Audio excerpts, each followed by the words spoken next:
દાખલા નંબર 21 એ બી વર્તુળનો વ્યાસ છે, તેનું કેન્દ્ર P2 - 3 અને B1 4 છે, તો બિંદુ એ ના યામ શોધો। ધ્યાન આપજો ભાઈ, યામ ભૂમિતિનો આ દાખલો છે। શું કીધું પહેલી શરત કે અહીં AB વર્તુળનો વ્યાસ છે, શું લખ્યું અહીં AB વર્તુળનો વ્યાસ। પછી ધારી લઈએ છીએ કે આ વર્તુળ દોર્યું, AB વર્તુળનો વ્યાસ દોર્યો અને P એનું કેન્દ્ર, તો એના યામ x1 અને y1, B ના યામ આપેલા છે, કેટલા આપેલા છે 1 અને 4, અને P ના યામ કેટલા આપેલા છે 2 અને -3। તો ધારો કે ax1 y1 અને b1 4 નું કેન્દ્ર P2 - 3 છે, તો માટે એના યામ થશે x1 y1, તો x2 બરાબર કેટલા થશે 1 અને y2 બરાબર 4, x યામ કેટલો થશે 2 અને y યામ કેટલો થશે -3।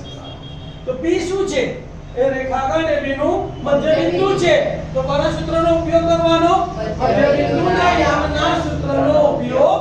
અહીંયા મધ્યબિંદુના યામ આપી દીધા છે એટલે અલગ અલગ યામ લેવા પડશે। એટલે x યામનું સૂત્ર શું છે બોલો, x યામ બરાબર x1 + x2 ભાગ્યા 2 તથા y યામ બરાબર y1 + y2 ભાગ્યા 2। કિંમત મૂકીએ, ચલો x યામ કેટલો છે 2, તો 2 બરાબર x1 એટલે x1 + x2 એટલે 1, તો x1 + 1 છેદમાં 2 ના 2। y યામ બરાબર y યામ કેટલો છે -3, y1 ના y1 અને y2 ની જગ્યાએ 4, તો y1 + 4 ભાગ્યા 2। પહેલા બાજુનું સાદુરૂપ આપી દઉં, 2 ભાગાકારમાં સામે જાય તો 2 દુ 4, અને આને હું પહેલા લખું તો શું લખાય માટે x1 + 1 બરાબર 4।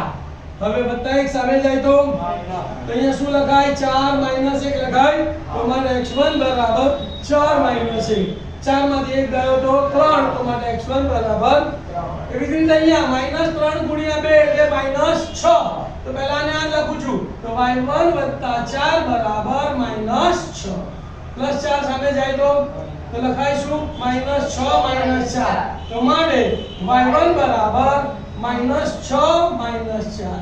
બે ઋણ સંખ્યાનો સરવાળો નિશાની ઋણ, તો માટે y1 બરાબર -10।